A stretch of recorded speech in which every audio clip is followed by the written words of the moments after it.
I'm Damien Barrett and welcome to Access All Areas. What an epic match it was between the Hawks and the Dogs, and the reigning premiers yet again proved their superiority. Matthew Lloyd. It was a great day of football yesterday, Damo. Just the shootout in Tasmania with Melbourne and North Melbourne. Yet again, I think two heavyweights went at it yesterday in the Dogs and Hawthorn.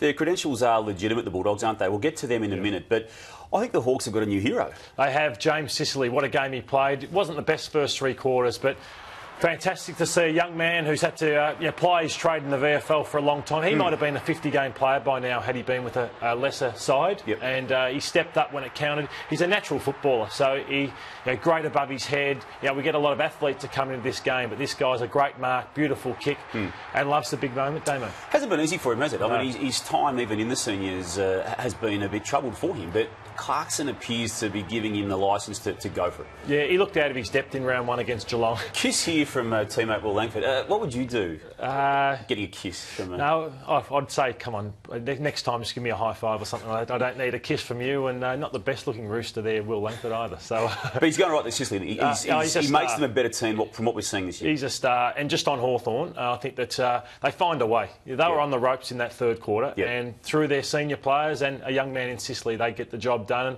Rob Murphy, Damo, yesterday, what a sad story that is. Here he is. Late, it's amazing how it happens. A minute and a half to go and something like that happens. Lordy, it's season-defining no matter what happens from here, isn't it? I mean, he goes down, clutching left knee. You knew straight away, just the way he looked at the medicos that came over, he knew he was done then. Sicily takes the mark, kicks the match-winning goal. It's season-defining, but for the Bulldogs' perspective, Lordy, it's how they react to this moment, isn't it? They've got to replace him as a leader. They've got to replace him as a player. That's a massive challenge right now. Are they up to it? Well, Easton Wood was out yesterday. He was a late withdrawal, and he's the vice-captain along with Marcus Bontempelli. So, in regards to if Murphy doesn't play again, I'd have Easton Wood as the captain. But I just wonder, I think Murphy's that quick and that agile, so I think he's in the form of his life. So I think he comes back and plays next year, even at his age. As a 34-year-old. But I just wonder if it can be a dress rehearsal for Bontempelli to maybe go and captain next year. So give him all the experience and let Murphy just be a player next season. The forward line that they had yesterday was already minus Cramery and Dixon. Murphy goes down. It's an Eastern Wood late withdrawal. It was a good effort. They started slowly, the Bulldogs, Lord. I want you to take us through, though, please, what they did in the second and third quarters by way of their clearances. Why they're a real chance this year, Damo, is they're not only a quick outside midfield, but they're strong. You've got guys like Picken, Caleb Daniels, just one of the finds of the season. Small player who many thought couldn't make it because of his size. Biggs, a player from the Sydney Swans. They got Liberatore, they got Wallace. And they were too strong for Hawthorn in the clearances, and that's saying something. Not many teams do that to Hawthorn, and another young player there in McLean. So they just got their hands to the footy first, pressured Hawthorn. They looked like they're going to run away with it in that third quarter, but full credit to Hawthorn. They came back at it. And look, they effectively got nothing out of their superstar, and I'm happy to say superstar, because that's what he is to me. But Jake Stringer was ordinary yesterday by his standards, and I'm not going to say cost in the game, but some things he did will not be reflected upon well by Luke Beveridge. No, his man Ben Stratton, Damo, was probably best man on the ground. So I think sometimes Jake tries to do too much. He's just got to stick to the basics a little bit more. He's a star of the competition, but I feel like he's trying to get out the back of the presses and the zones far too often. Right. And, so he's easy to play against. That incident there, can you give us your impression there? Was he trying to have a 50-cent each way bet? No, I don't think so. I think he just missed the kick wrong. Yeah, he got the kick wrong, trying to do the right thing. So he's a good player, but I think they've just got to be careful, the Bulldogs, that they don't go to him too often because they become a little bit too predictable. Liability if they do? Not a liability, but it's just that when he goes off the ground at times, you find other players come into the game when they don't, when he's on the ground. Yep. North Melbourne started the season really well. Had a scare yesterday. Got well clear of Melbourne in Hobart, but the Demons came surging back. But they've got the Dockers next week, Lordo. Look, the way it looks right now, they'll start favourite in that game and we'll go 4-0. I just love their senior players. People want to knock the Roos all the time, that they're there, but they're just not good enough to win it. But I just think when you've got Bruma Harvey kicking 6 goals, you've got Goldstein who's the best ruck in the game, Zeeble has got captain written all over him, and then you've got Jared Waite, who's just kicking 4 every week and in the form of his life. They're going somewhere, the Kangaroos. I think they're a better side than last year. Epic one-on-one duel between the two big men. Goldstein, you mentioned their 5 goals. Started the first quarter in unbelievable form. Had 4 shots at goal, kicked 3 of them, and at quarter time it looked shot Melbourne and gone. But Gawn came back, Lordo, and if you took out what happened beyond quarter time, he probably wins the battle. But as you say, Goldstein with 5 goals would have to get the honours. A great response from Melbourne. Last week will probably go down as probably the worst loss of the year. There probably won't be a worse loss than that. The Melbourne Demons losing to the Bombers, but they found some heart, found some spirit, and it was off the back of Max Gawn. I'd still give Goldstein the points in that battle, Damien, but because he's kicked 5 goals. But Max Gawn, I think he's one of those players on the rise in the competition. Worries for Collingwood, but some really positive signs to see what St Kilda did against Collingwood on Saturday at the MCG. Ball movement, Lordo, look, they sort of don't really move it nicely and cleanly, but they just keep surging it forward, and that broke open Collingwood. The query on St Kilda is that they've drafted too small, and that they're, some of their players like Loney and Sinclair and all these guys are too small, but if you don't want to pressure them, they are as dangerous as any side in the competition. And they went coast to coast probably 6-7 times yesterday. On Saturday afternoon. And, full credit to them. You don't want to take anything away from them. We'll talk about Collingwood soon. But, the big wide space of the MCG really suited them. Yeah, more so than their home venue. Home ground, yeah.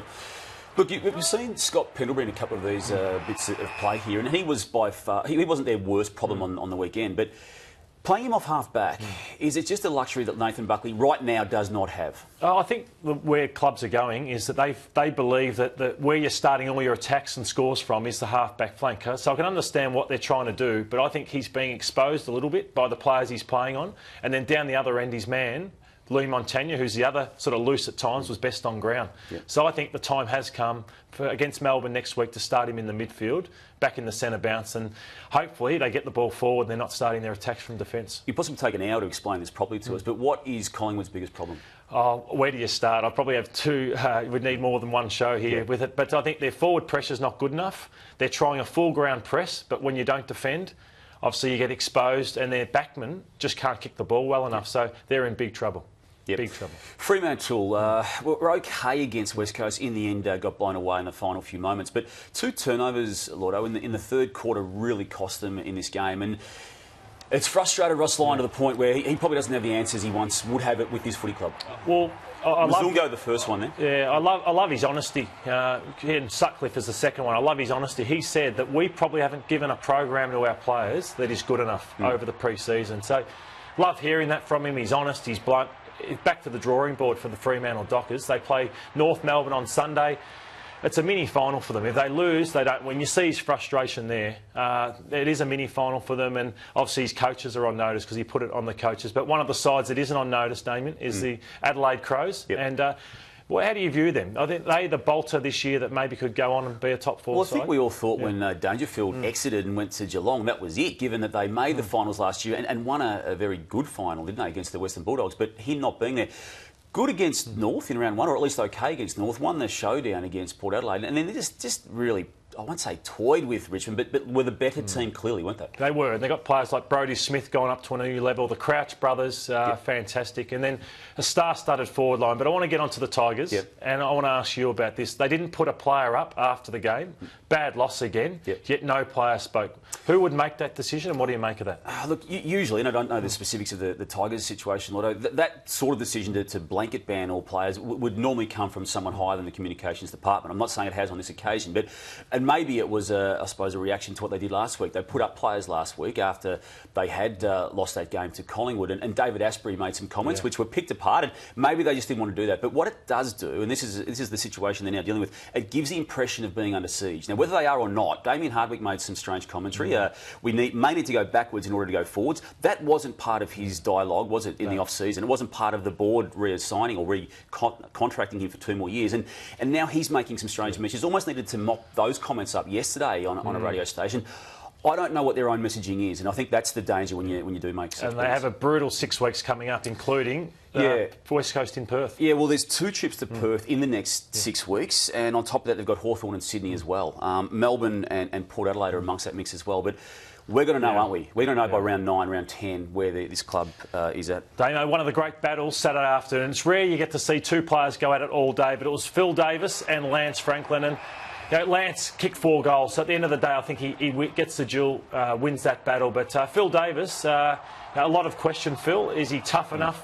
Does he step up enough for all the money he's on? But he's doing a good job as captain. One of the very first signings, wasn't he, for GWS? He's not the first. And what I like about it, he's finally had crack Yes. at a bit of fitness, and that was always, I suppose, his hindrance. He wasn't able to get his body out there. But look, Buddy probably won the battle, given he kicked another 4. But at the same time, there's nothing wrong with what Phil Davis did. No, we love finishing on a light-hearted note, don't we? And what about Brendan Risley, the Gold Coast runner? Yeah, well, have you ever copped a spray from Rocket? No, I haven't. Well, I have, and no one delivers a better one. He delivers a lot of them, and I can tell you now that that man there, Brendan Risley, in the pink runner's outfit, and you can just see it.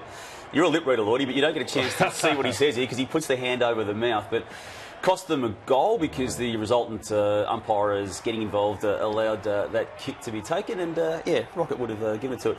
Hey, Lordy, I'm not one to be able to talk about hair. My hair's marching back. It's getting very thin. But have a look at your mate, Dermot Brereton. This is Donald Trump-esque. What's going on? I thought I was looking at a cockatoo there for a while too. Donald Trump, cockatoo, all sorts of things. But Dermy, he beats to the sound of his own drum, doesn't he? He's his own man. He's a funny guy. But I think he'll want to put a bit more product in the hair next week. I think there's too much. Hey, thanks, Lotta. Thanks, Dermot. And thanks for watching Access All Areas. We'll see you next Monday. Goodbye.